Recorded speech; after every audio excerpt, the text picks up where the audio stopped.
All right, so good afternoon. Welcome to Physics 210 review session. So we'll be going over the solution to your practice test today. So first off, let me go ahead and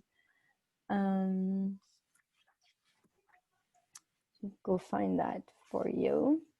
Okay, so you can see that you can access it different ways, but you can go to modules. Right now I'm gonna, so let me switch to student view.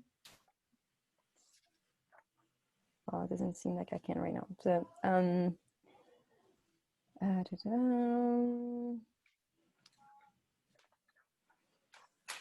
okay, so practice exam 1. Okay, so at the end of module 6. And so your view is going to be different. I don't think you're allowed to edit it. So we can do a preview so you can see the questions. All right, so we have 1, 2, 3, 4 problems that we're going to be going over Is together everyone's now. practice exam basically the same? That's a good question. I'm guessing, well, it looks like you actually have the same. Did everybody get the same questions? There is the same numbers? Yeah, I got the same thing. Okay. I think it's randomized for the actual test, but for practice, I guess that way we can work with all the same numbers. All right. Okay, so question 1. So I'll show it here and then I'll move to the whiteboard to solve.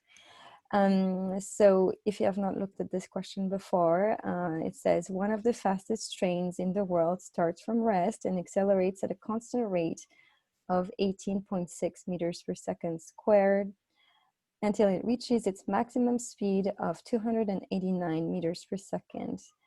All right, so first question is a conversion question. We want to convert the maximum speed of 289 meters per second into miles per hour, mph.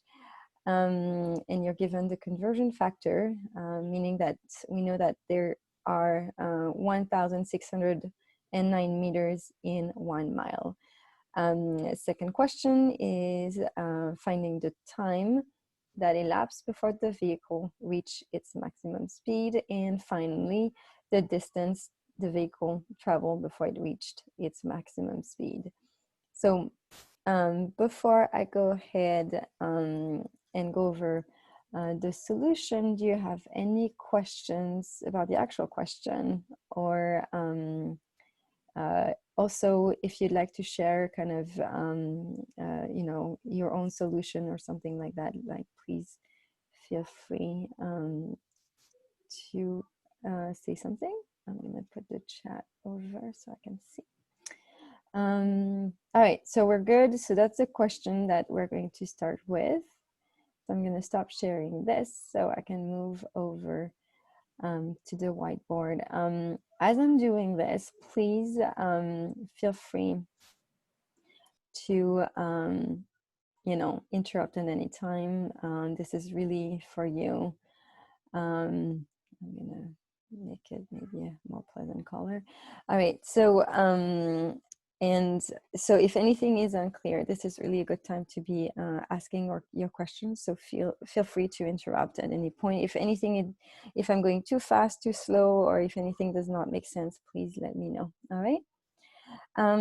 Okay, so we were told, so we the first thing that we should do is look at all of the variables that were given and kind of translate the words into variables that we can use into formulas. All right, so you can, so if I read the problem carefully before I actually start anything. So usually I spend some time just reading the question a couple of times to see how much information I can extract. And you see that we are told that one of the fastest trains in the world, so that information is fine, it just tells us what object we're looking at. But then the next part tells us that it starts from rest. So this is going to be important information. So I'm going to make a note here that, not a note, that we're told that we start from rest. So that means that I can write my V initial equal to 0, okay? And then we're told that it accelerates at constant rate of 18.6 meters per second squared. So that means that we are given its acceleration, okay? So 18.6 meters per second squared. And then we continue, it says until it reaches its maximum speed of 289 meters per second. And so here for most of the problem, this is going to be what we're going to call our V final. So VF, and that's given at 289 meters per second. So this is just me reading the question and translated what I see into something that eventually I could use in a formula. All right, so far I haven't even looked at the question. I'm just trying to read the questions and translate what the problem is telling me. Okay, so far so good. Do you have any questions? And this is something that comes with practice. So now, you know, every time I see at rest, I know I need to translate that in some useful information. Okay. All right, so now we can go ahead and actually tackle the problem. And the first part of the problems is converting the maximum speed from meters per second. So we're going from meters per second to miles per hour. Okay, so that means a couple of things. We're going to have to change our meters to miles and our seconds to hours. Okay, so usually I start off by just writing what I have. So 289, and then we have meters per seconds. All right, so we want to get rid of the meters, we want to get rid of the seconds, replace them by miles and by hours. So we were told that there are 1,609 meters in 1 mile. Okay, so that's going to be very important. So this is a 1. And so you can see that if I try to eliminate the meters here, that means that I should have something that's going to have meters over here. All right, so I need my miles per meters this way. Okay, that way it's going to allow me to eliminate the meters and end up with my miles up here. Okay, so now I just need to look at translating this piece of information into here. And that tells me that I have 1 mile per 1609 meters. Okay, so that's going to be my conversion factor here. So then I know that I can take my given value in meters per second and I multiply by 1 mile, I divide by 1,609 meters, and that's going to give me something now in miles per second. So we're not quite done yet because we also need to get rid of the seconds here. All right, so I can think about, okay, this time I need to eliminate a second, so I need to have something up here, and I need something per hour, so that means I need to figure out my hours over here. So you can see that just the same way, so here we could cross the M. Now we're going to be able to cross the seconds. And now we have to figure out what goes here. Okay, so what should go here? What do you think? Any ideas? 3,600? So 3,600 is the number of seconds that I have in 1 hour. Perfect. So now that means I have 3,600 seconds per hour. Okay, and you can see that we're gonna get exactly what we're looking for. At this point, you can grab your calculator, which here we go. So we can do this together. So 289 divided by 1609 multiplying by 3600. All right. And what do you get?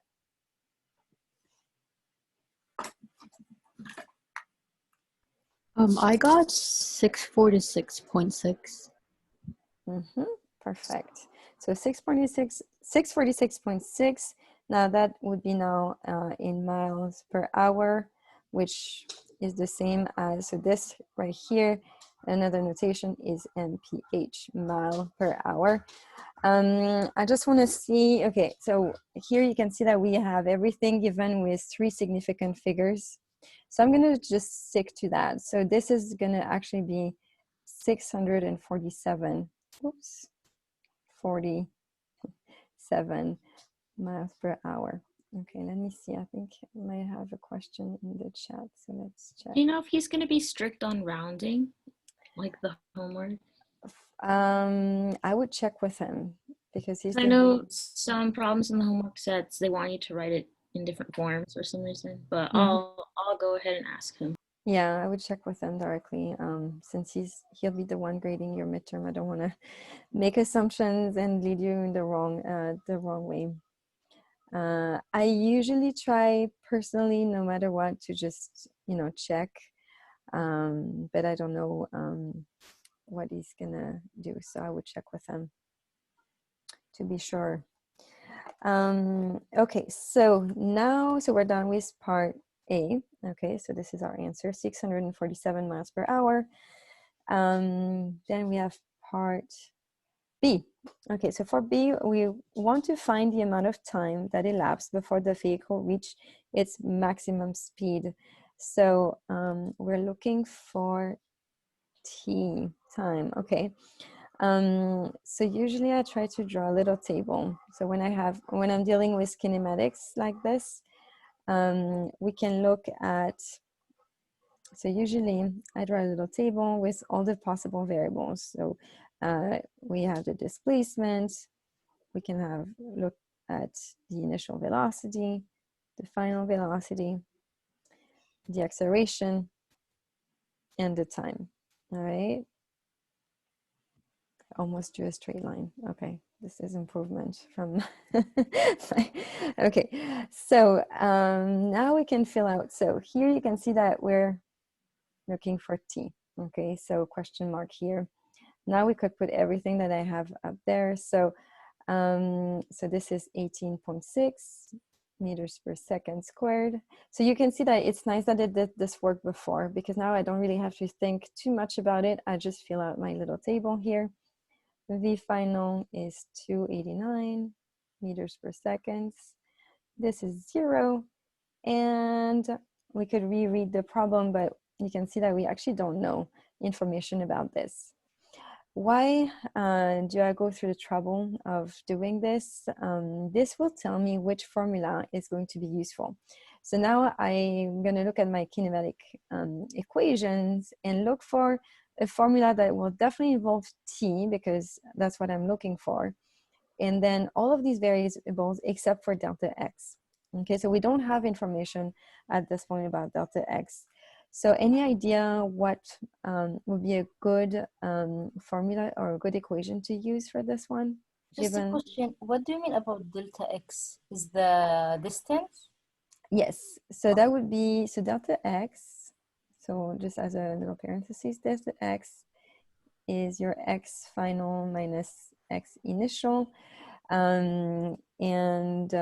It comes up as one of the variables in your kinematic equations. So essentially, in this case, we're looking at the problem in one dimension. And so that's why we're only dealing with the delta X. If we had more, so when we deal with projectile motion, for example, we would have, X and Y. But given that this is all moving horizontally, we're gonna just stick with X here. Okay. And in fact, if you jump to the next question, that is the variable that we're going to be solving for next. All right, so any idea, and you can type that in the chat, what would be a good equation to use here to find T given V initial, V final, and A? Would it be the velocity formula with the distance over time? So, okay, so here's, so V delta X over T, something like that. The problem with this one is that we don't know this information. So, So it would be the acceleration then. yes. But so if you look at your list of formulas that you can use, somewhere in there, so there's a list of equations, right? Kinematic equations that you can access for motion. So I should have said this is constant. So we're looking at constant acceleration. For constant acceleration, you have a set of equations that you can use that are available to you. And so anyone, do you know what would be a good one here? Would it be change in velocity over t equals a? Yes, so we can use this. So we can use, so one way to write this is that a is delta v over t. But really here, if we do this, which is okay, we're rederiving the equation, but that's fine. So this is v final minus v initial equals at. That leads to v final equals v initial plus at. So you don't have to do all of the stuff, all of these steps, you don't have to do. Use this equation is something that you have available already. So you can actually just go straight to this one, okay? Do you have your list of kinematic equations for constant acceleration? Because this is one of those equations that you may be able to use. And we'll use a different one for the next question, okay? But you don't have to go through the whole derivation of finding out, you know, so this does come straight from the definition of acceleration, but you can go ahead and just use it as is from here. So given that, so you can see that we're happy with this one because it has v final, v initial, acceleration, and time. So that's exactly what we want. It uses all of the variables that we know about and the one that we are looking for, and it doesn't involve anything about the displacement, which is what we don't know. All right, so if I write this here, given this context, right? So we have v final equals v initial, which is actually 0, right? So it simplifies, and that's going to leave a times t. So next we can solve for t. So it means that t is going to be our final velocity divided by our acceleration. Okay, so I can go ahead and say, okay, so this is going to be 289. I'm going to keep the units just to make sure that it makes sense. And then my acceleration of 18.6 meters per second squared. All right, you can see that in fact, we do end up with something in seconds, so that's the good news. We're going to, again, go to our calculator, 289 divided by 18.6. And what do you get?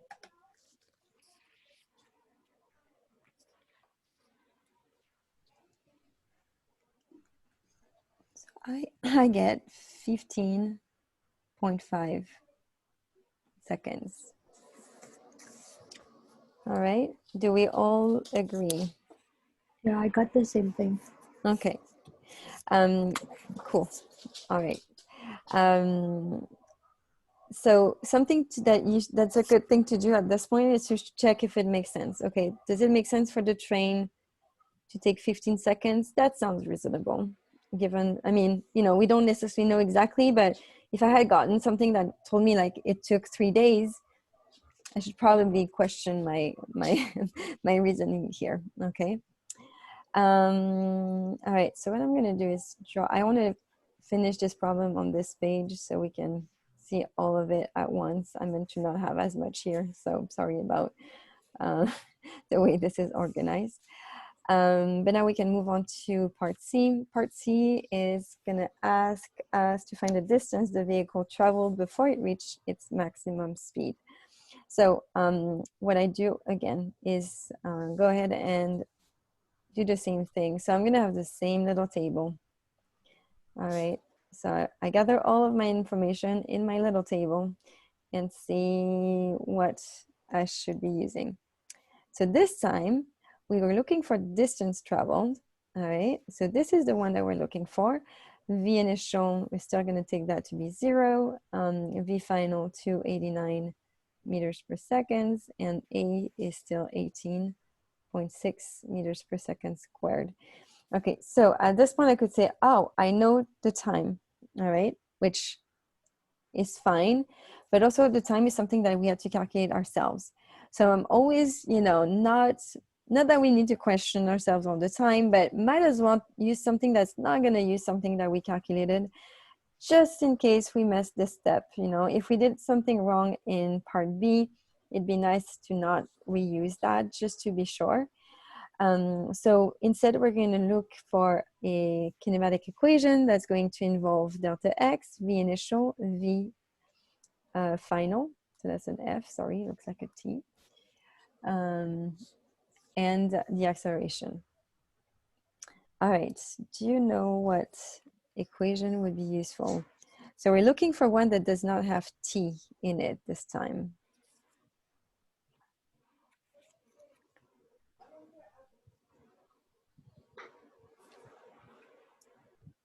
Can it be the v final velocity squared equals initial velocity squared plus 2a multiplied by delta x? That's exactly it. Well done. So this is exactly what we want. You can see that there's no T, so we don't have to worry about it. It does have delta x, which is what we're looking for. A, v initial squared, v final squared. So that's perfect. That's what we want to use. Again, we can simplify because this is equal to 0. And that means that we're left with v final squared equal to 2a delta x. Now we're going to solve for delta x.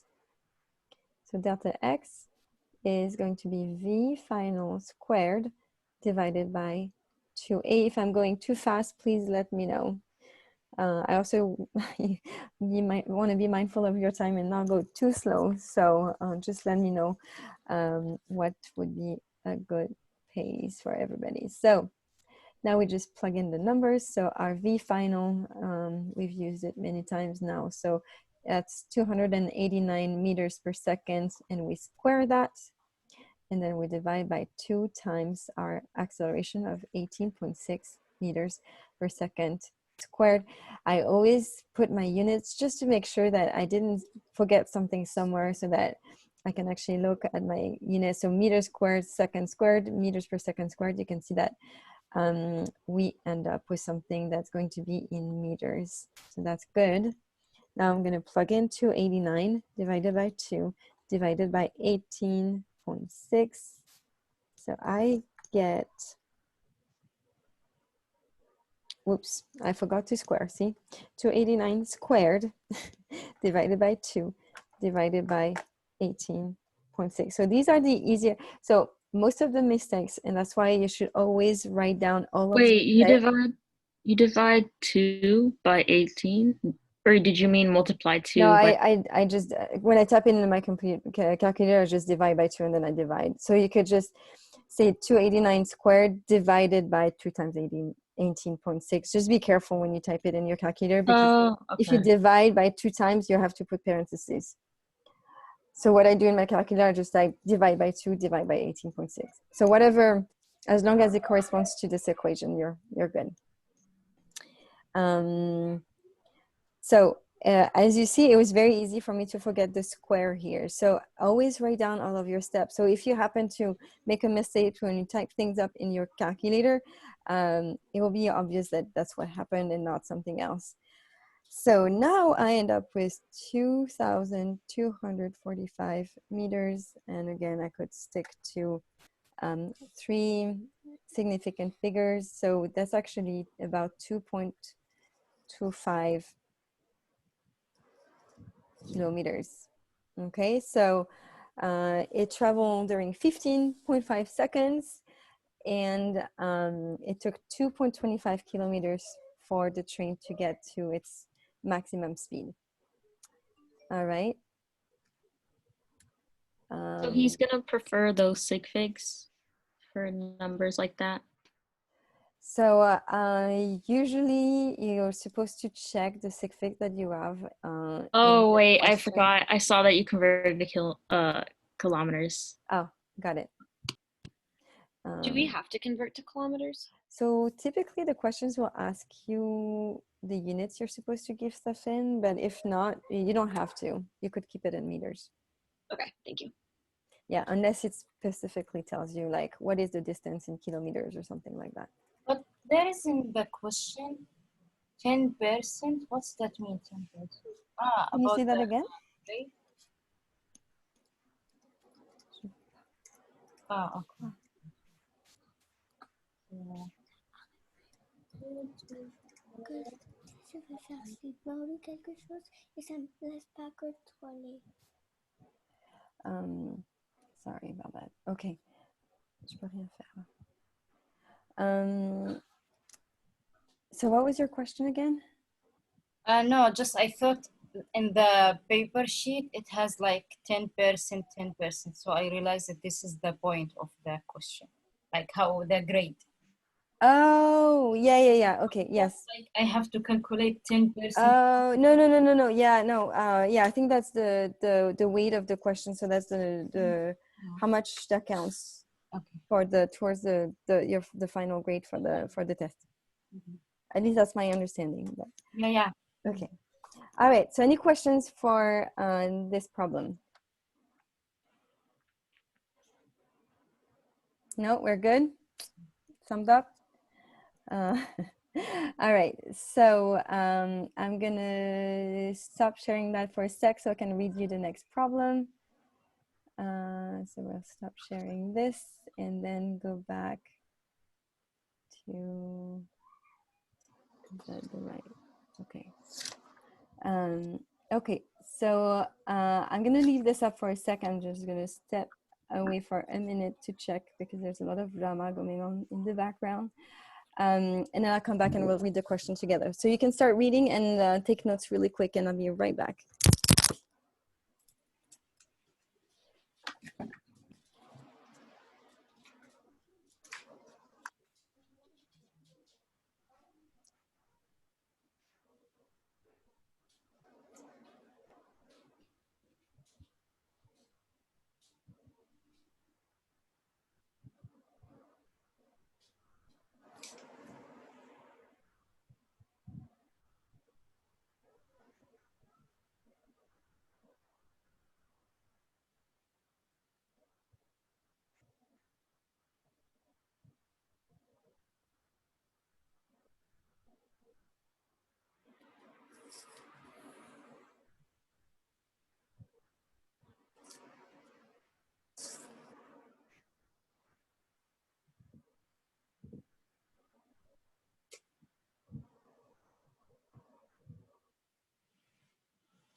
All right, sorry about that. We were experiencing some technical problems. Okay. All right, any questions so far? So this question, we just know the distance. So we're given, yes, so we're given the maximum height. So let's read it together. So a happy graduate throws, so it's almost like, you know, there's a lot of words and we have to kind of look through and see what the useful information is going to be and kind of like get rid of the stuff that we don't need. So a happy graduate throws their hat, their graduation cap in the air. The cap reaches a maximum height of 1.56 meters above the point where it was thrown and then falls back down. The graduate then catches the cap at the same height from which it was thrown. Okay. All right, so we'll do the same kind of analysis and look at what each of these words may, how it may be useful. And then we'll go from there. So the questions ask, one, find the initial speed of the cap when it was thrown. And then two, find the amount of time that passes from when the cap is thrown to when it is caught at the same height. So the whole thing, all right? Okay. So there's some hidden information in there. Can anybody tell me? So it's true we knew the maximum height. So I'm gonna go back to the whiteboard. And all right, we can clear all this. All right, here we go. Okay, so again, going back and looking through all of these questions, you can see that a happy graduate shows their graduation cap in the air. So even though that actually doesn't give us any kind of numerical information, what we can deduce is that it's going to be motion that is pure vertical. All right, so that's what we can get from that. Meaning that we're going to be just looking at, again, motion in one direction, but this time instead of being horizontal, it's going to be vertical. And in fact, so I don't think it says anywhere, but we're going to assume that this is free fall.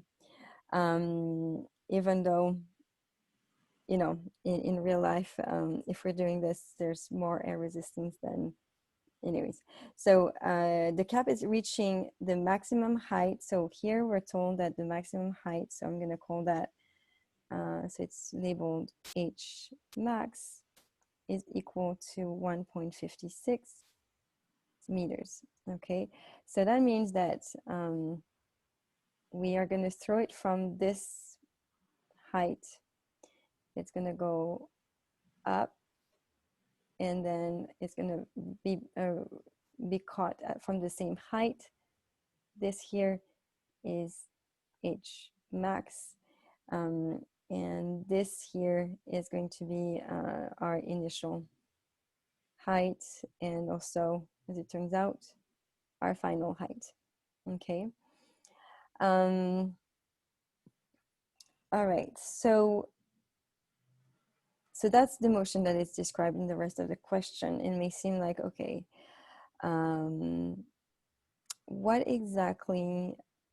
else can we get from this? Because if we only get the maximum height, that's not going to be enough information to solve for anything.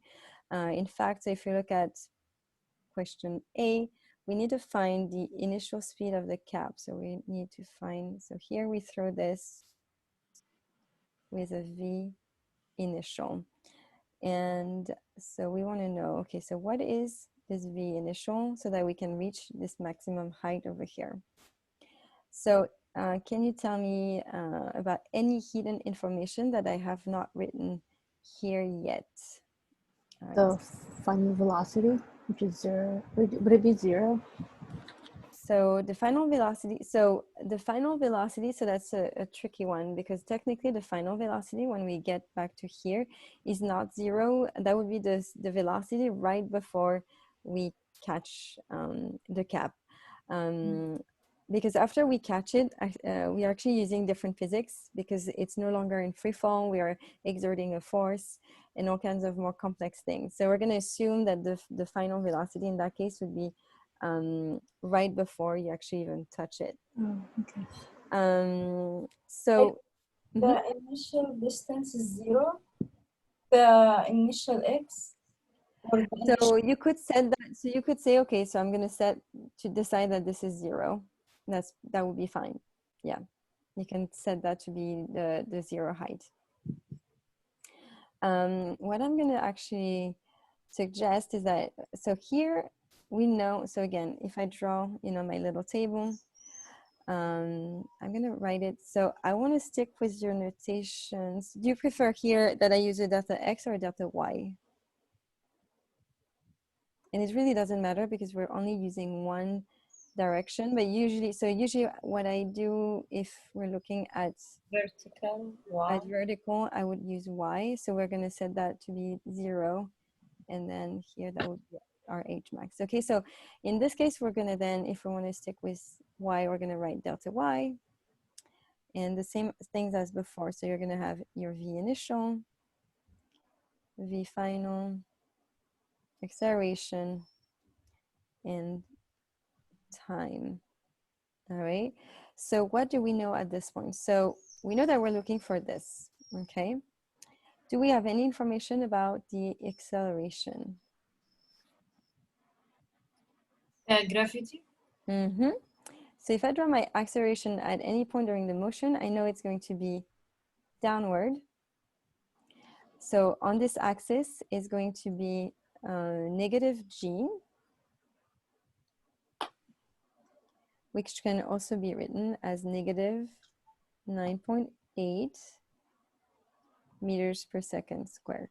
So that's a big piece of information. So now we have the acceleration. Very good. Anything else?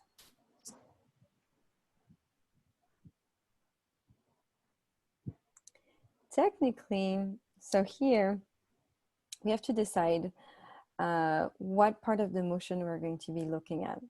So what I'm going to do maybe is erase this part. So it's not going to let me. It's just moving the cursor over. That's not, oh, it did work. Okay.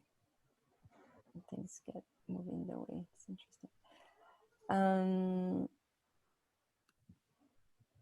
Okay, so what should we do here if we want to figure out, do we know for part of the motion what delta y is going to be and what vf is going to be, or t?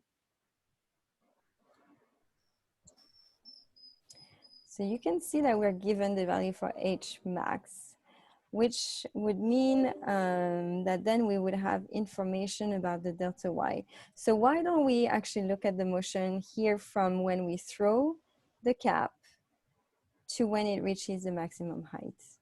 All right, so let's try that. So we're gonna say, okay, so then my delta y is going to be equal to, so I'm going, my final height is going to be h max minus 0. So my delta y is going to be 1.56 meters. All right, at this point, so again, if this is now, this would be initial. So we start here, and this would be, in that case, the final when we reach this point. Do we have any information about V final or about T?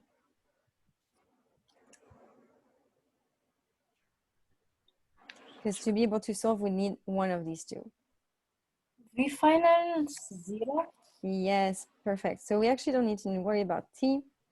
And V final, we know at that point is going to be 0. All right. So when we reach the maximum height, especially, so if we're just purely looking at vertical motion, the velocity is going to be equal to 0.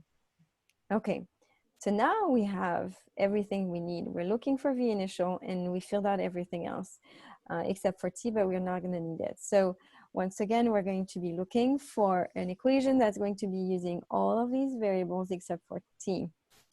And we should have a good idea of what to use at this point because we just used it, but we used it in the horizontal direction. So what should we use? It's one of the two that we already used in the previous problem.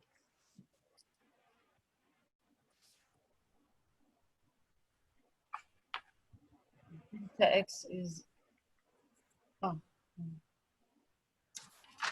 There's one that's velocity squared equals initial velocity squared plus 2 times acceleration times the change in y. Yeah, perfect. So again, I'm not labeling everything here. All of these are in the y direction, but since we're doing everything in the vertical direction, I'm not going to add extra labels. If we were doing things, in 2D where it's projectile motion, we'd have to. But for now, perfect. So you can see that we're given everything. In this case, it's this one that's going to be equal to 0. Earlier, we used v initial to be equal to 0. But we're solving for v initial. So v initial squared is going to be negative 2a delta y. We're going to do something that looks very scary for 1 sec. We're going to take the square root of this. It looks scary. Why? Because we have a negative sign here. But that's fine because our acceleration is negative. So we actually need this so that we are taking the square root of a positive number. All right? So at this point, that would be the square root of negative 2 times negative 9.8. So that means we end up with a plus 2 times 9.8 meters per second squared. And then times my change in height, which is 1.56 meters. All right, so once again, I go to my calculator. I try not to type anything wrong. So square root of 2 times 2.8 times 1.56. I ended up with a V initial of 5.529, so 53 meters per second. Again, you can check your units. It's meters times meters per second squared. So meters squared per second squared, I take the square root. So it is indeed given in meters per second. Any questions about this one so far? So we solved part A, and we're going to move on to part B. I'm just concerned, since we know the acceleration, it has negative sign, negative 9.8. Do I need to consider this sign or no in my calculation? So just make sure you only considering once. So sometimes, so instead of writing it this way, I could have written V final squared equals V initial squared minus 2G delta Y. So that's another way to use this formula for free fall. But you can see that at this point, then we already took into account the negative sign here. So make sure you don't use it twice because then you're going to cancel the effect. So G here, when we write G, is just really the magnitude. So G is just 9.8. The negative is what's going to give us the direction. So you can either write this and then A is negative G or negative 9.8, or you can write it directly this way. G here, again, so G, the value for G is just the magnitude. So it's just 9.8 meters per second squared. This is only the magnitude. It doesn't carry the information about the direction. So we have to make sure that we specify the sign. Yeah, Cynthia, you have a question? So when we're writing this in the midterm exam, do we have to write all those simplified steps like from the beginning of the chart? Not exactly the chart, but like with the V initial, and then we can't just put like V initial squared equals the -2 acceleration delta Y. We had to like write from the beginning, like when, we post our image. So it's up to you. I would recommend putting as much information. So the more steps you show, the better in terms of, if you miss something somewhere, it will be very obvious where that happened, and we can really see what you were trying to do. So let's say, I get to, I do this really quick in my head, and I don't, I skip the negative sign here, for example. And then it's not obvious if it's from misusing the equation, or maybe that was just an algebra issue. So I would detail as much as possible. Actually gonna look into that. Like for, would you recommend putting the image too, like the diagram that you drew above? So for me as someone who grades, it's really, so you know, grading is not a very fun process. So if you can make it easier on the grader, it's much appreciated, meaning that if I see your picture, I know exactly what you're thinking. So you don't, I wouldn't say that this is necessarily something you have to do unless you're asked to do it. Obviously, I'm also doing this as, you know, something that we're solving together. So I really want to show you all the steps. So you don't have to write everything that I'm writing, for sure. However, just think that, you know, you're writing down something for the person who's going to be grading you. So the clearer the process that you're following, the better. Because then it's not a headache of, sometimes I've spent so much time trying to figure out what people are trying to tell me. You know, because we really want to, you know, we want to give you points. We want to make sure that, we want to see that you're make sure that we're following your process, but and the easier you make it on us, the better, I think. Honestly, I asked him, he said, yeah, he will grade based on you showing your work. Mm-hmm. So the more steps you show, I think the better, because then we can, you know, if you forget, like when you jump from here to here, you lose the 2 somehow, just because, you know, stress and other things. Like, to me, that would be a very small mistake. But if I didn't see the step and I see at the end you're missing the 2, I just don't know if you misunderstand something conceptually, or if it was just something in the algebra that went wrong somewhere, which would be a very different thing, right? So if because if I can see you completely understand the problem, you just, like, when you went to the next line, you just dropped it to an accident, that happens, but you understand everything else. So that, to me, that would be a very minimal mistake. But if I can't see your thought process, it's harder for me to tell that that's what happened versus it was a misconception on the actual problem. If that makes sense. So I would just, so again, I would try to make it as clear as possible and just not have like a bunch of stuff that would be hard to follow. And I would show your steps. So somebody could like retrace what you were doing. Okay. But those are good questions. Okay, so the second question on this one was to find the amount of time that passes from when the cap is thrown to when it is caught at the same height. So this time you can see that, so if I redraw this, all right, so we throw this and then it's caught over here. So this is again our maximum height. But this time we're really interested in, so this would be our initial and this would be our final, because we want to know how much time it's going to take. So there's actually multiple ways you can approach this one. And we'll go over one of them. But if you did it in a different way, it still works. One thing you can use, for example, is that the problem has very strong symmetry, meaning that it's going to take just as much time to go up here and then just as much time to drop. So one way to do this is to actually still use, okay, this is my initial and this is my final, but this time I solve for time.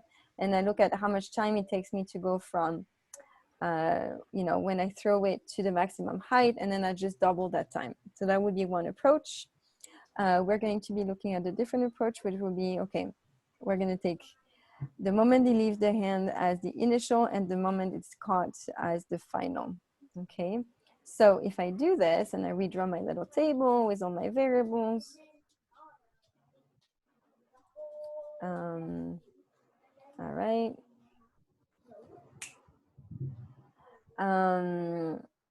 Okay, can you tell me how to fill out my table here? So we know that this time we're looking for T. So this is supposed to be a question mark, not a 2. So we're looking for T. What else do we know at this point?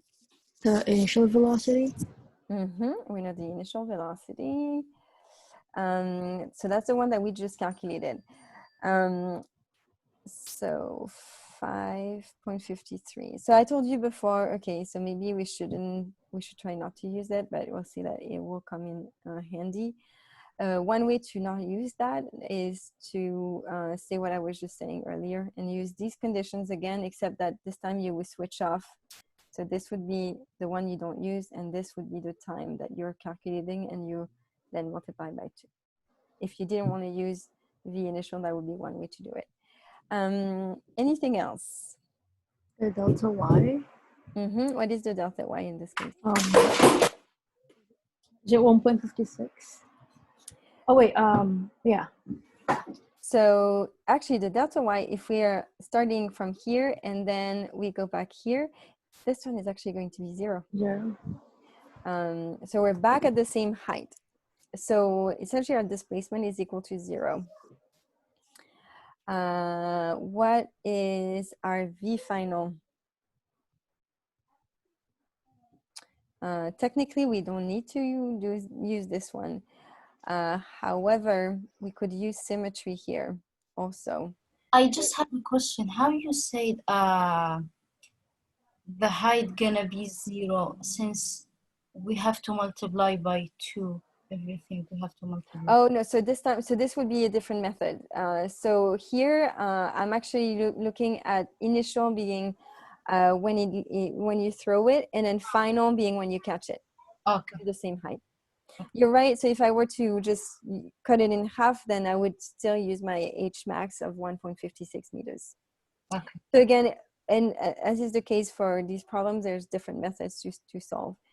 For V final, technically, if I wanted, I could use symmetry again, because I know that if it leaves my hand here at 5.53 meters per second upward, then by symmetry on the way back, it's going to be traveling at the same speed downward. But since we already know the acceleration, let's not necessarily worry about this part. So this is going to be, again, negative 9.8 meters per second squared.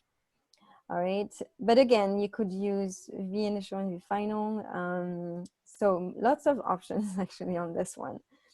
But they should all give you the exact same value. So for this one, we can use something that, we need something that uses T. We have A, absolutely, and then delta Y. So I just want to go a little bit quicker, and we already used this equation. So this time we're going to use delta Y is V initial T plus 1/2 AT squared. So with free form, we can rewrite this as delta Y equals V initial T minus 1/2 GT squared. So you can see that here with this negative sign, I'm already saying that this is downward. So that means that G is really just 9.8. I don't need to introduce another negative sign.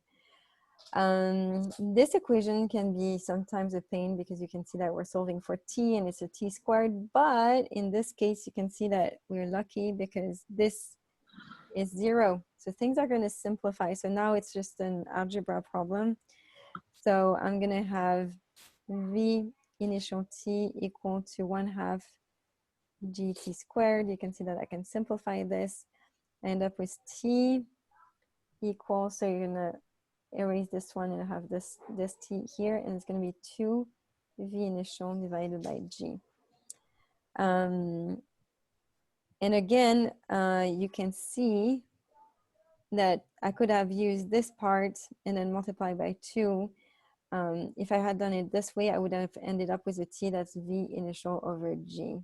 Okay, so it's the same thing. Again, I actually like to explore different ways to solve so that, you know, I can just make sure that I always end up with the same answer. So if I take my V initial from the previous answer times 2 divided by 9.8, I end up with a time that's about 1.13 seconds. Okay, so 1.13 seconds would be the time that it takes. It's pretty quick, but also, you know, we didn't find that it took like 2 hours, so that's reassuring. Okay, so I want to be mindful of your time because it's already past 2. So let's move on to the next question, unless you have any questions about this one. Oh, wait, can you keep it there for a second? Sure. All right, here we go. I can't say that my handwriting is improving over time using the whiteboard, but I'm trying. I'm doing this on a tiny little pad, so it's interesting, but it works, kind of. Okay, thank you. Mm-hmm. All right, so let's jump to the next question, which is here. Okay, so next problem. All right, so you can see we're starting looking at things in 2D now. The question, so I'm going to read the question. A marksman aims horizontally at the center of a target 136 meters away. When the bullet is fired, however, it hits the bottom of the target 16.5 centimeters below the center. So you can see that we're dealing with projectile motion here. We are launching a projectile with a zero launch angle, so it's launched horizontally, but due to gravity, it's going to be pulled down. So even though we were aiming towards the center, the bullet actually reaches below the center. So we have two questions. So A, find the time elapsed between when the bullet is fired and when it hits the target. And 2, find the speed of the bullet when it leaves the rifle. Okay, all right, so we're gonna do the same thing. Go back to the whiteboard, erase everything. All right, here we go. All right, clear. Okay, here we go. Okay, so let's read the question again and sort of go ahead and translate. Okay, so a shooter aimed horizontally at the center of the target 136 meters away. Okay, so this tells me that we're gonna have, yes, delta x, perfect. So 136 meters. Okay, so let's keep on reading. When the bullet is fired, however, it hit the bottom of the target, 16.5 centimeters below the center. So do you know what that information is going to be? So essentially, would it be delta y? Yeah, so we have delta x and then the delta y. And because it's below, I'm going to count that as negative. Yeah, because we actually are below the initial, so negative, and that was 16.5. It's given in centimeters, so I'm going to go ahead and actually right away turn that into meters. Yeah, so 0.165 meters. Okay.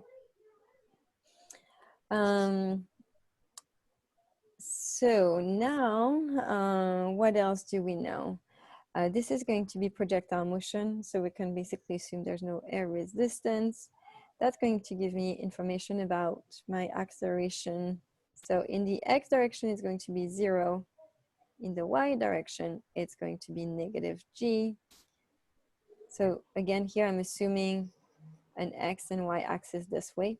All right, so my acceleration is going to be downward. So negative g, which is negative 9.8 meters per second squared. All right. Okay, so that's a pretty good amount of information already. So let's see if we're going to need anything else. In the first question, we need to find the time that it takes for the bullets to reach the target. So we're looking for t. All right, so we're going to do something similar as to what we did before, but this time we are dealing with 2 dimensions. So I'm going to mirror my little tables, but this time I'm going to have 2, one for the x direction. So t is what is in common to my 2 tables, and 1 for everything in the y direction. And there's one more piece of information that we have not mentioned that we can fill in here. Okay, So you can see that t is what we're looking for. We already filled out a, so ax is 0, a y is negative 9.8. All right, we don't know, so we know delta x, so 136. We know delta y, negative 0.165. What else? Is there anything else that we know at this point?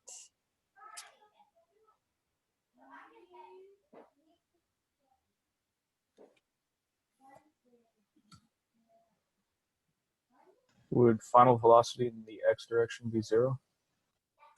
The final velocity in the x direction. So there's one that is going to be 0. So out of these 4, one of them is 0. But it's not the final velocity in the x direction. So if we look at the motion is something like this. So this is our v initial, and this here would be our v final. So this should technically have both an x and a y component. This does not, because we fired, or I tried to show that we fired horizontally.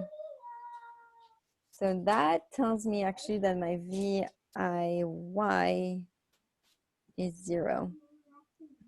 All right, so there's no y component for my initial velocity. Okay. One other thing is that we know that there's no, so ax is equal to 0. So in the horizontal direction, there should be no change in the velocity. So that means that my VI, which is really VIX, should be equal to V final X. So that may come handy later. But we're not actually given VI for now. So, but that could be something that we could use in the second part.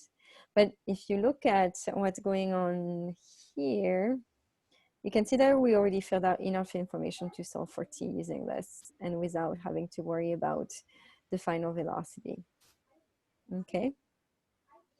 So what can we use to solve for t now?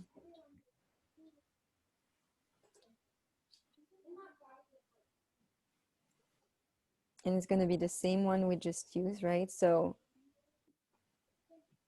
because we're solving for t, and we're going to use the fact that delta y is v initial, so y, right? So we need to, oops, I don't need a t squared here.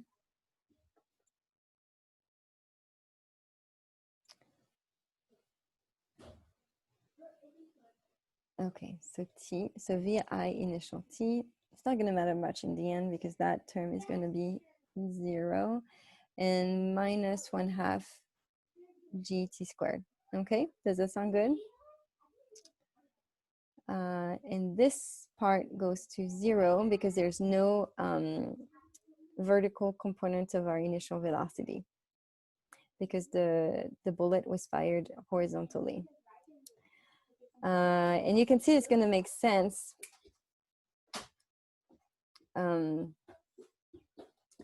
because delta y is negative and we have a negative sign here. If we did not have this negative sign, we'll be in trouble when we're solving for t once again, because you can see that now using this, we can write that from that, we're going to have t squared equal to negative 2 delta y over g, or t squared equal to, oops, so forget about this. So t equal to square root of negative 2 delta y over g. Again, we should not be afraid about of this negative sign, is to offset the fact that my delta y is negative. And at this point, yeah, go ahead. Can you just explain how you said the horizontal component is 0 or something? Yes, so it's because we are told that the bullet is shot horizontally. So I did a very bad job trying to show a horizontal velocity when I start here. But that means that VIY is equal to 0. There's no vertical component of the initial velocity because it's shot purely horizontally. Another way to do this is to say, okay, my launch angle is 0. So if I look at my VIX, that would be VI cosine 0, so cosine theta. VIY is VI sine theta, right? And so that is 0, that is VI. Because cosine of 0 is 1, sine of 0 is 0. I'm not sure that it helped at all, but so essentially the idea is to show the fact that we start off horizontally and then we continue, but so we're going to essentially pick up some Vy as because of we're being pulled down by gravity, but we start with 0 velocity in the vertical direction. Okay, so at this point I can go ahead. So I'm not going to write down all the answer, the numbers, but we can do it together. So it's the square root of, so just see that we have negative times negative, so we can get rid of that. So it's square root of 2 times 0.165 divided by 9.8. That gives me a time, it's very quick, as expected, of 0.184 seconds. Okay. Any questions? So you can see that it's really good to spend some time setting it up. And so in some ways we almost spend more time, setting it up than solving. And that's because this really gives us a way to just kind of lay down the foundation for our solution. All right. This is going to be for part B. So for part B, we're looking at finding the speed of the bullet when it leaves the rifle. So what are we looking for? We are looking for initial velocity. I didn't get that number. You didn't get that number? Yeah, so you put -2 times the negative 0.165 meters, right? Divided by 9.8. Okay. And then the top is positive, right? The denominator or numerator? The numerator. Do you get the number now?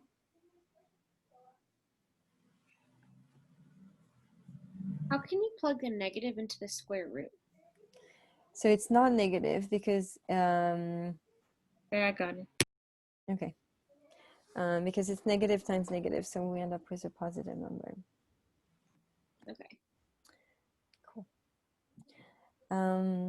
All right, so for the speed, we were just looking at this here, right? So really, this is going to be given by the x component because the y component of our initial velocity is 0, okay?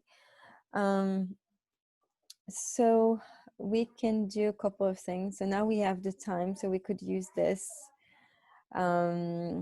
and ignore, what it would be for the final value. We could use, again,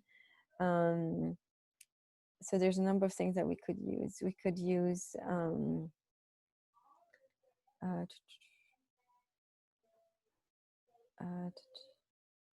well, as always, there's multiple ways to approach this, but since we already find t, so this we don't, that's not going to be that useful. We're going to want to look at what's going on in the x direction, right? So if we find VIX, we find VI. All right, so this is the same as saying, okay, so what is VIX? So now we can concentrate on this table. This would be the one that we're looking for, and T is the one that so if I rewrite this, we can write delta X, VIX, VFX, AX and T. So let's go ahead and use the T that we just used from the previous part using the vertical component. So we find 0.184 seconds. AX is equal to 0. That we don't know. This initial velocity is what we're looking for, and delta x was 136 meters. So we're going to need to use this piece of information. Given that there's no acceleration, that we want something with t, and that we need to have delta x involved, you can see that one thing that we can use is the fact that the v in the x direction is constant throughout. So delta x is simply vi x times t. Again, you know, usually we have a plus 1/2 at squared, but a is equal to 0 in the x direction. So this is simply reduced to this. Solving for vix, this is going to be delta x over t. So it's going to be 136 divided by the number that we just derived. And that gives me 741 meters per second. And again, because vi y is equal to 0, whoops, that right there is also vi. So that's the initial speed of the bullet. Okay.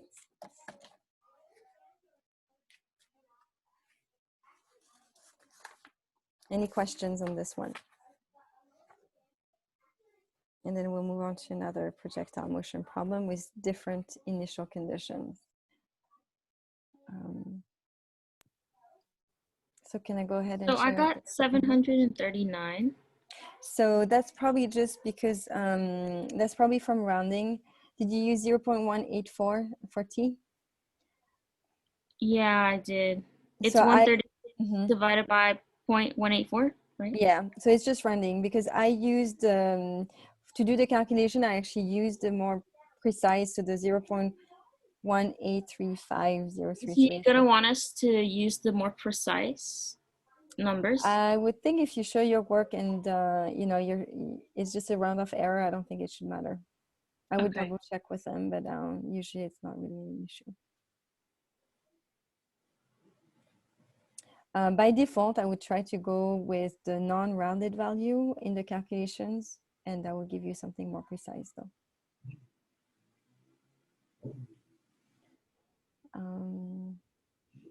Okay, any other questions?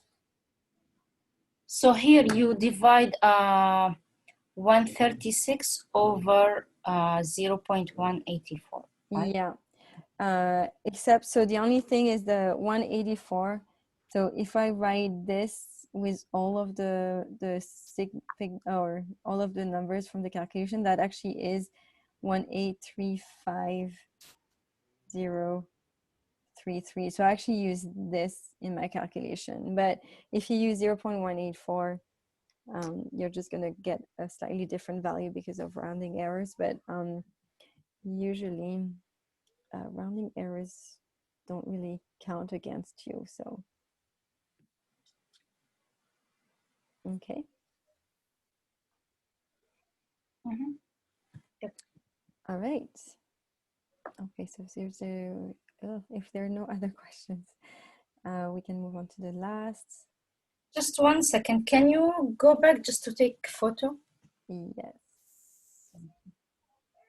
Here you go.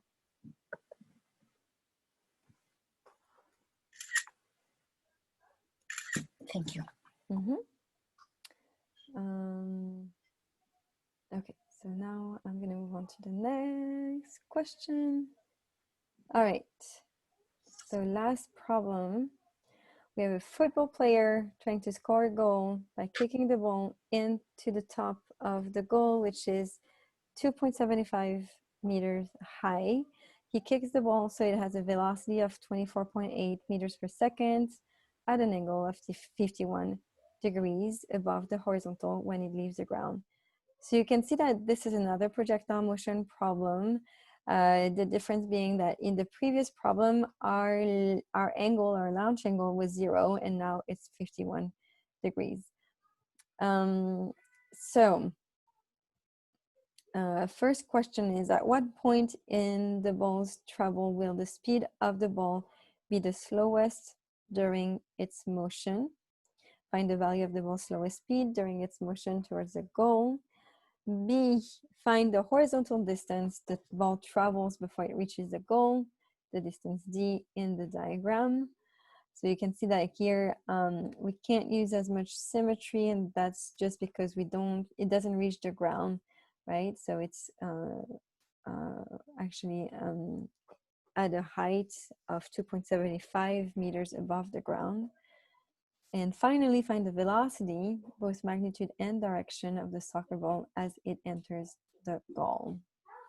All right, so we have a lot going on in this one. So once again, we're gonna just go back, and that can be intimidating when you're starting a problem like this. So I always try to break it down and just go step by step and see what information I have. Okay, and then we can go from there. So, all right, so if I read the problem again, but this time I try to take notes on what exactly I'm given, what I'm looking for. We have the, we're kicking the ball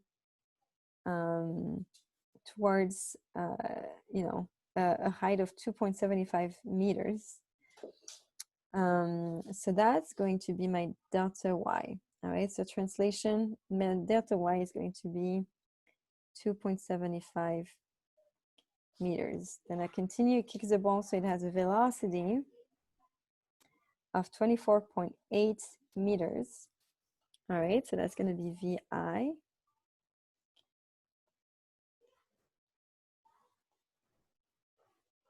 Meters per second, and that's at an angle of 51 degrees above the horizontal.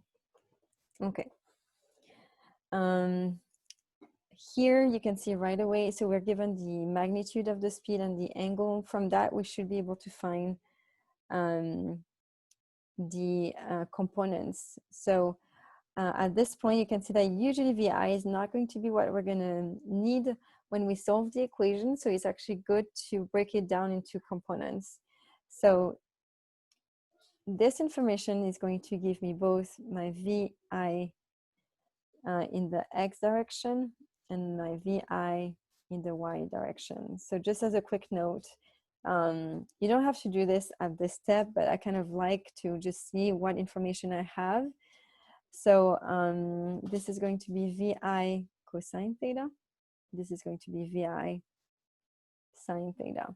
You can see that both of these are going to be positive, because if we look at the motion of the ball, you know, we have our VI like this, both X and Y are going to be positive. And then this is kind of the motion we're looking at. So at this point, we can go ahead and calculate that if we want. We don't have to.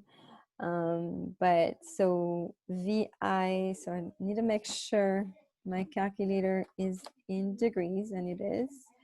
And so hold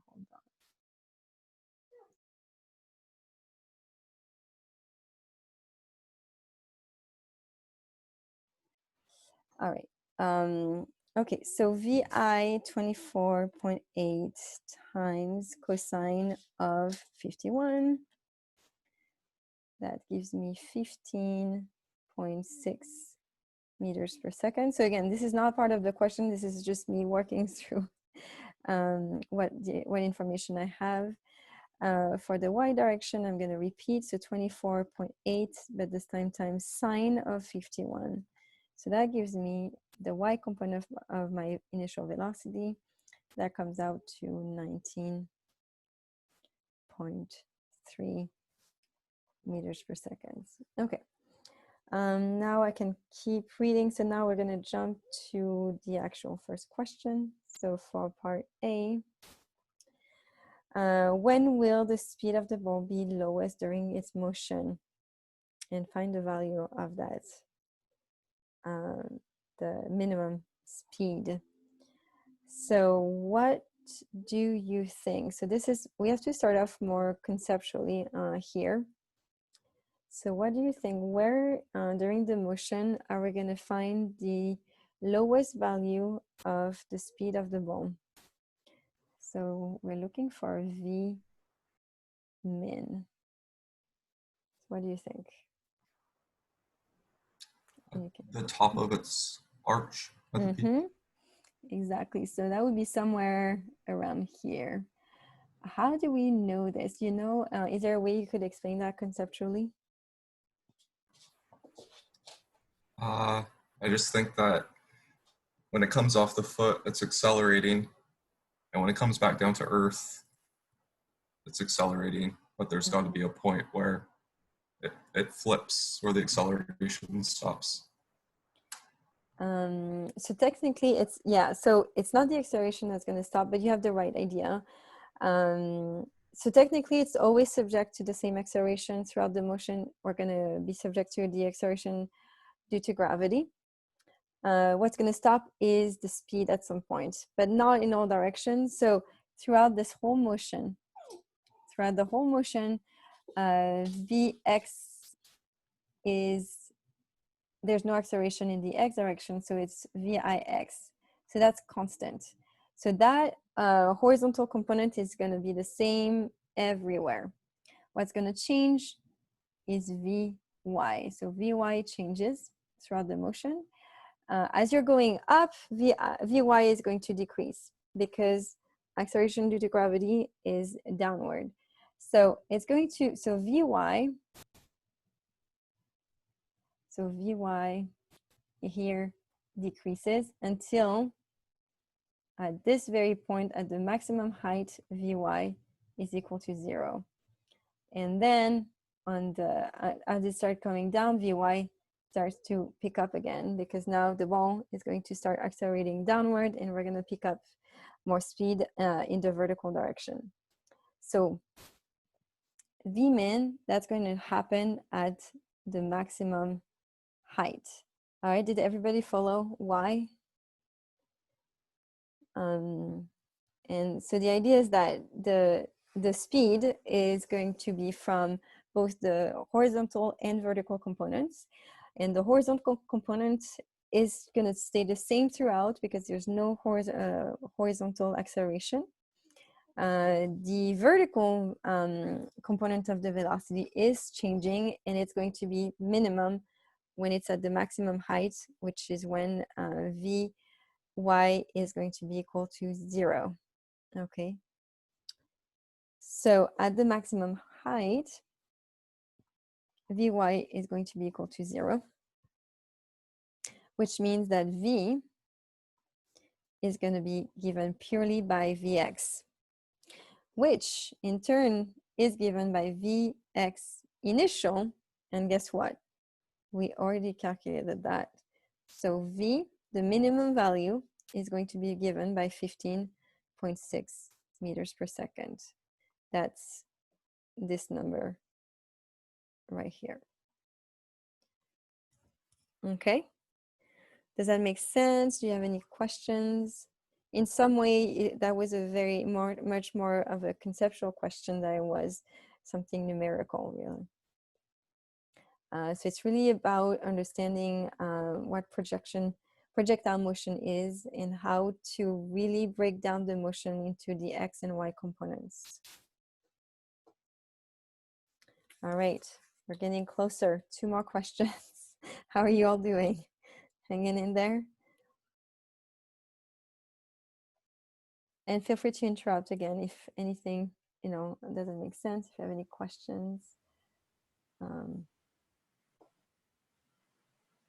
So a question, just to your graph, you said Vy and Vy in the beginning down, then Vy.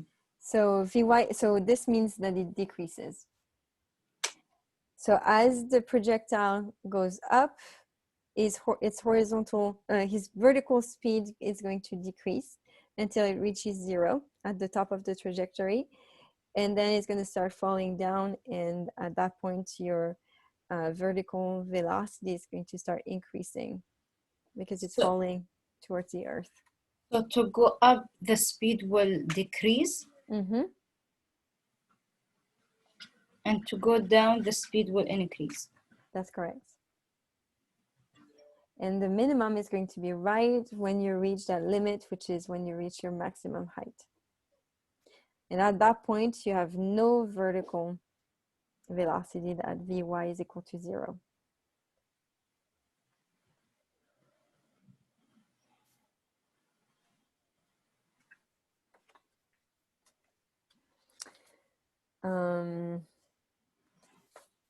Okay, I have bad news about the next question. So for the next question, we want to find the horizontal distance traveled by the ball. So on the diagram, so if I try to draw the trajectory from here to here, again, this is terrible drawing, but we're looking for this distance, the horizontal distance traveled. So in a sense here, you can see that we're going to be solving for delta x. Okay, so delta x is going to be our d, and we're looking for what that value is going to be. And really we have to do, it's almost like as if we're solving for two questions like we did in the previous problem. And so we are going to be given two sets of variable, once again, one in the x direction and one in the y direction. So again, I'm going to write down my two little tables, Vix, Vfx, Ax, t. Oops. And then in the y direction. So anytime you have something like that, you really have to make sure you break it down into components and you separate everything. Okay. So here we know the acceleration. So we already said that this is 0. I'm gonna just, I don't have a lot of room, so I'm gonna just write negative g here. What else do we know? So this delta x is d, that's what we're looking for. And there's not, so we know delta y. We already calculated Vix and Viy. So Vix is 15.6. Viy was 19.3. Okay, and now you can see that we have essentially 4 unknowns. So we don't know Vfx, Vfy, or really 3 because the time here is the same, so t. And really the one that's more important, which is the delta x, which is what we're solving for. Okay, so let's make some room here. So, okay, how would you go about solving this problem?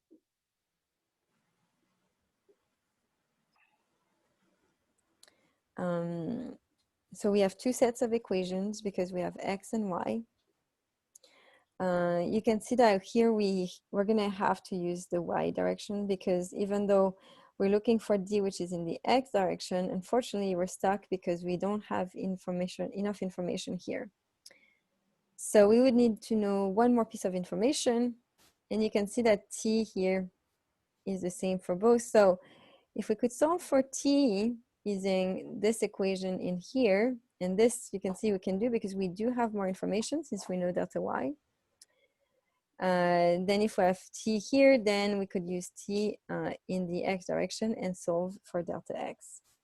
So the first step is going to be to find t. So what is t? And to do that, we're going to use everything that we know about what's happening vertically in the problem. Okay, so if we're solving, so that means that we're solving for t, we're not going to care about the v final. So we're looking for an equation that involves t, ay, viy, delta y. So we've used it a few times today already. So that's going to be delta y equals viyt minus 1/2 gt squared. So this is why I was telling you this is bad news. Because why is it? Well, it's not that bad, but it's just that nothing simplifies here. So we actually have to use a quadratic equation.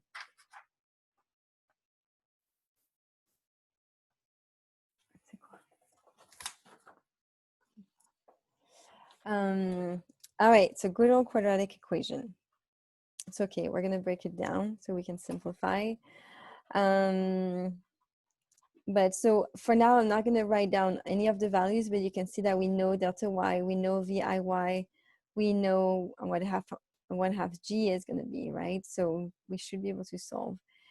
So we're gonna have 1/2 g t squared minus viy t plus delta y equal to 0. Okay, so the solution to this quadratic equation is going to be given by, so here this is, I'm just going to use our good old math. So negative what I have here, so negative viy plus or minus square root, and now I have to take negative viy squared minus, so again, so this would be about, you might want to review the quadratic equation if what I'm writing now makes no sense.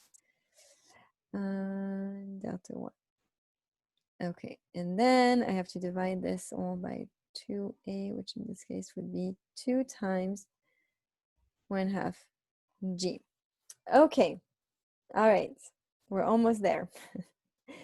So hang in there. Technically, so at this point, we can go ahead and plug all of the numbers in. So again, VIY being 19.3.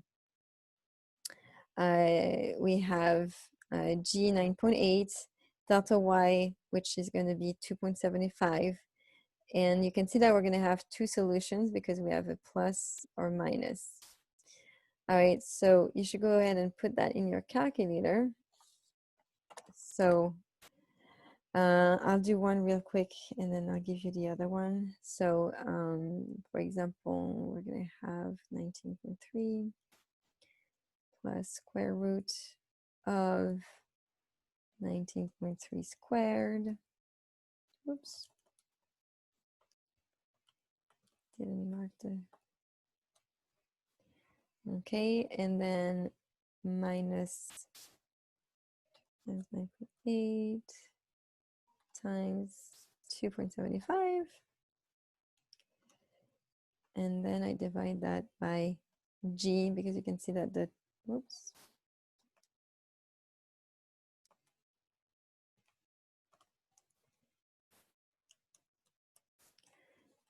So for one of the solution for the plus, I end up with 3.79 seconds.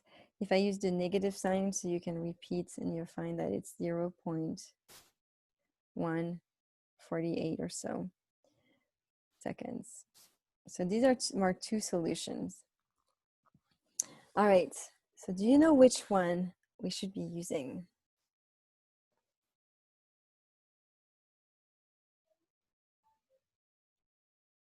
Any idea?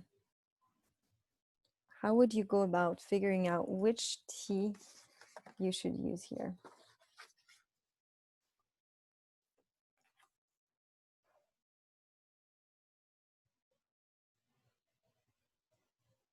So I'm going to attempt to redraw the motion. So we start here. All right. So if we were to continue, it would go like this, but this is our final point.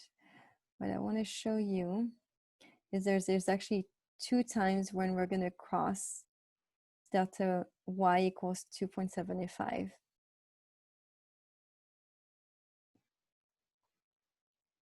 Okay, so given the trajectory that we were given, you can see, so we start from here, t equals 0.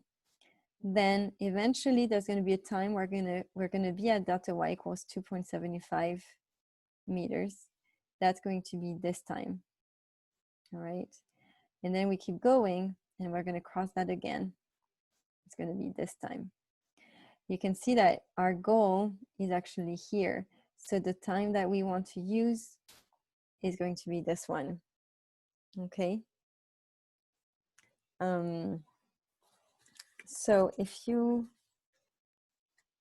look at this question, so if you were to actually solve for using t equals 0.148, it's fine, but what you would really measure is the distance traveled here, not all the way here. And we want to know what this is. So we're going to use the longer time of 3.79 seconds.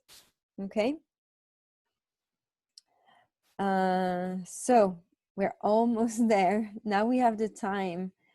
This is, we can fill it out here. So let me see if I can change colors. So this time I'm going to add here. So 3.79 seconds. We don't need this. We can now solve for D. All right. So let's continue on. So using, so let me actually, let's just, can keep the different color. So using this table now, how are you going to solve for delta x? Again, we have no acceleration, so it's going to give us a simpler equation. So delta x is going to be VIX t. VIX is given 15.6 times t, which is 3.79.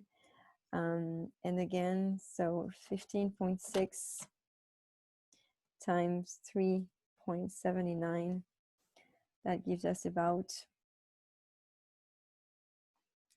59.1 meters. That is the D that we wanted to solve for. We did it. All right. Any questions?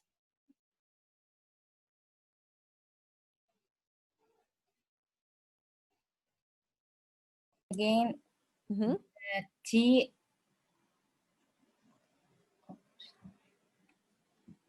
What was that? 0.148 from. So T is this one. The 3.79. From what part we get that one? So we use the information that we have for the vertical components, and then we solve the quadratic equation to find T. We have 2 solutions. One gives us the time that we first reached the 2.75 meters, but that's not what we want. All right, we need to know how much time it takes to get to this point. So that would be the next solution, the larger time of 3.79 seconds. And then we know how much time it takes, so we can plug that into the x formula, and so for delta x. Are we always pick the larger number, the larger time? So not necessarily. In this case, given the, it shows you the trajectory, so we know that we reached the maximum point and then we reach the goal. But sometimes it could be that you need to use the first solution, and that would depend on the problem. Yeah.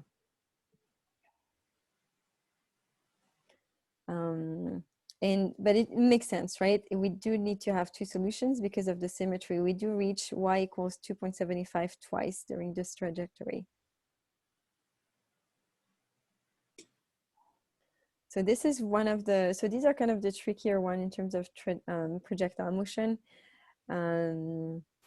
because you have the quadratic equations, you have two possible times. So you really have to analyze the motion of the projectile to know exactly where it's at and what is the correct time for, you know, what you're solving for. And so knowing which time you need to use really depends on the question. Okay. Mm-hmm. So there's one more question and then we're done. So just to maybe make things easier, I'm going to try to isolate this and see if I can solve it here. We need for part C to find the velocity of the soccer ball as it enters the goal. So that would be our final velocity. We can start with a simpler fact, which is we know that there's no acceleration in the x direction. So that makes finding the x component of our final velocity easier.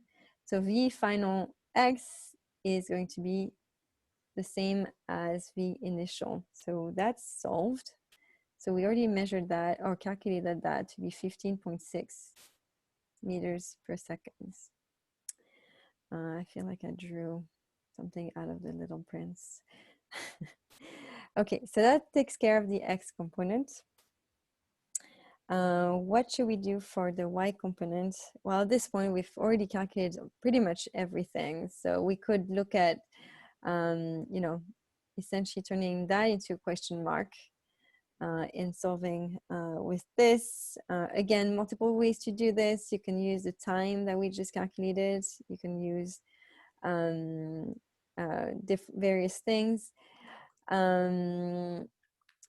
And so in this case, it actually makes sense to use maybe the time, because we already know that if we use 3.79, we know that we are at the right location, versus essentially what's going to change is that your V, so when you're still moving towards on the way up, your Vy will be positive, and then as you start to move downward, it's going to be negative. So again, there's the symmetry. So you would get the same value, except that in one case, Vy is going to be positive, and in the other is going to be negative. And so again, if you switch off the different times you want to use, it's a good exercise to check that conceptually you're getting what you're supposed to get.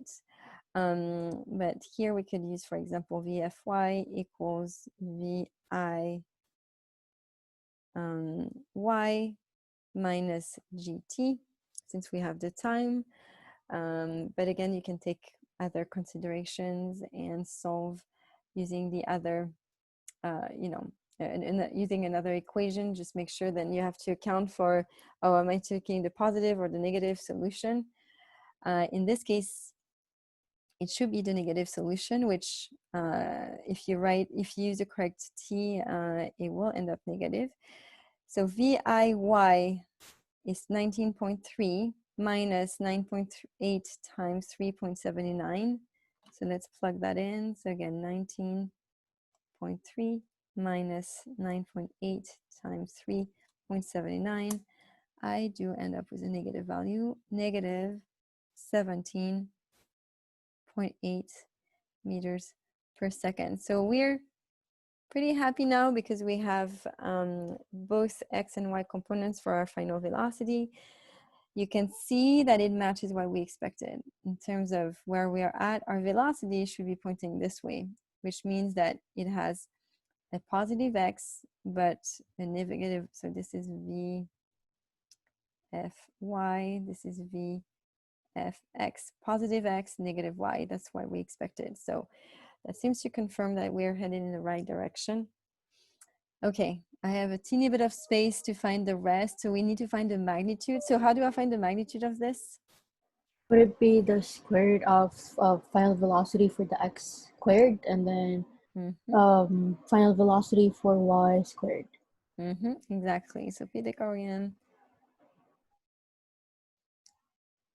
All right, so we take the square root of the sum of the squares of the components. So square root of 15.6 squared plus 17.8 squared. The negative doesn't matter because we take the, we square that. Okay, so let's do this together. So 15.6 squared plus 23.7 squared. 20, what do you get? No, I typed the wrong one. Never mind. I'm like, okay, what did I do wrong? Okay, so it's 15.6 plus 17.8. Let's see, I'm ahead. Okay, so that's 23.7 meters per second. So that's our magnitude. And now we need the angle. So for the angle, we're going to use the arctan. So let me just, if I can just erase some of this. For some reason that always gets, so now, sorry. How do I get my, okay, here we go. Pen back, okay. So my angle, sorry, it's all cramped, is going to be the inverse tangent or arctangent of VFY over VFX, okay? Make sure you keep the sign here. So again, arctange, so inverse tangent of, so VFY, which is negative 17.8. Oh gosh, okay, so negative 17.8 divided by, I think my brain is like, okay, I can't function anymore. And I get negative 48.8 degrees. Okay, again, you can see that that makes sense. It would be an angle. So we measure always from the positive x here. So it would be this angle here. So that makes sense. That it would be a negative angle, and 48.8 sounds reasonable. And you did it. We completed the practice exam. So again, it took a long time because we really spent, you know, much time on each step, but I think hopefully that was helpful. And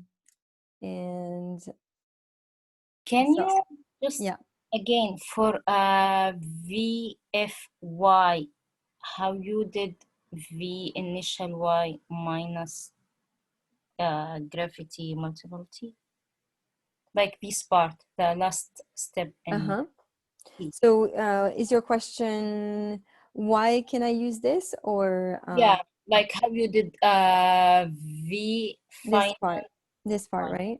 Yeah, all this part. So this was saying, okay, so now so I have VFX, how do I find VFY? So I can go back to this table, and now we can change and say, okay, so actually now we care about VFY. We know T, we just calculated that. So that was 3.79 seconds. And then I look at an equation. At this point, there's a bunch of equations that I can use. I chose the one with T, and that's because I know that we have two solutions, so that way I know it's going to give me the correct VFY. Otherwise, you can use another equation that uses A and the other variables delta Y. The only thing is that you're going to get two solutions, one positive, one negative. But again, if you look at what's going on here, the positive solution is what what you have on the way up here. By symmetry, it has the same magnitude, but your Y would be positive. If I use this equation here, it's going to tell me already that my VFY is negative. So it kind of takes away. GT is the velocity initial, or? No. So this is from one of the kinematic equations at constant acceleration. That is one that we used in the first problem when I derived, that comes from the definition of acceleration. Acceleration would be delta V over T. Mm-hmm.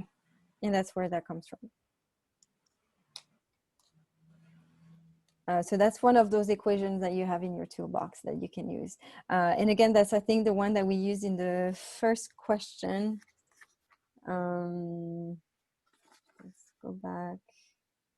Yeah, first problem part B, that's the same equation that we used back then, except that now our acceleration is given by negative G in the y direction. All right, any other questions? You're like, okay, I'm done. Professor, I have a question for the final.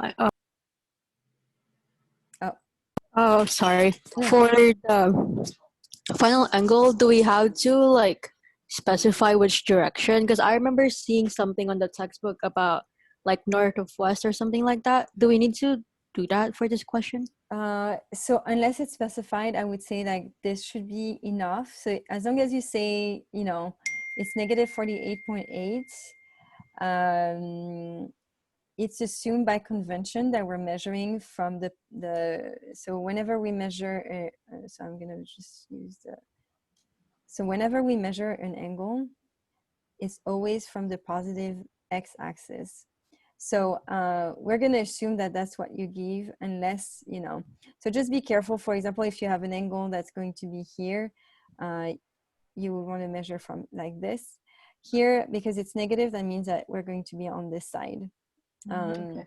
If you want to really be precise, you could say, oh, it's 48.8 degrees, but it's, you know, going clockwise versus counterclockwise, but that should be, it should be fine, 48.8. And again, that's where it's a good idea to maybe draw, because it's really, then you can draw your theta and we can see exactly where you measure it from.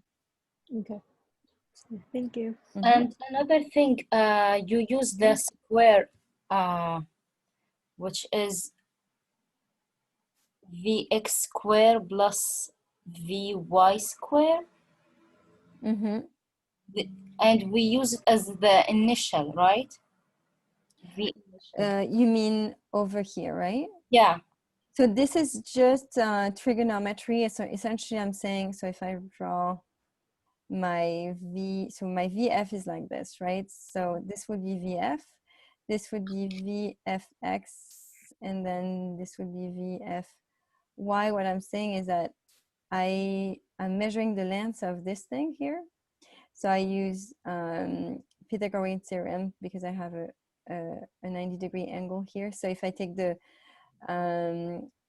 square root of this squared plus this squared, that's going to give me this side. So it's just figuring out the magnitude of my angle. I would take of my vector. I take the square root of the x component squared plus the y component squared.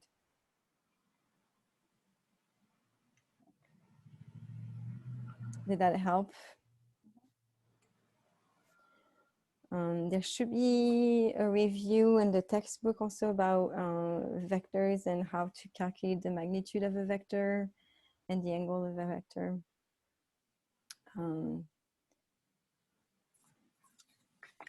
So this is essentially doing, so anytime I have a vector, so if I have vector A, and this is x and y, I take x squared plus y squared, and that gives me this.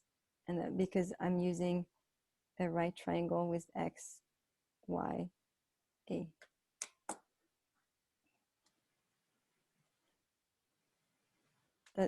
Was that helpful? Yes, just okay. Okay.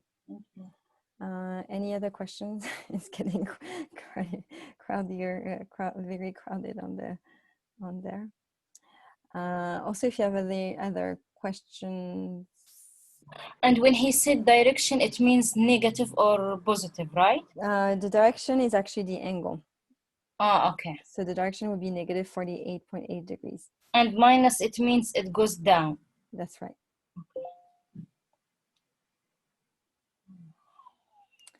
All right. Any other questions? You're like, no, I want to get out of here. So maybe I will maybe I'll stop the recording here. And you repeat to the board, just I want to take photo. Yes.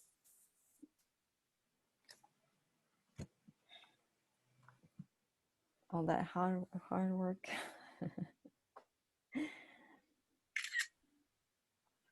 Thank you. All right, so I'll stop recording, but if you have any questions, we can address this as well.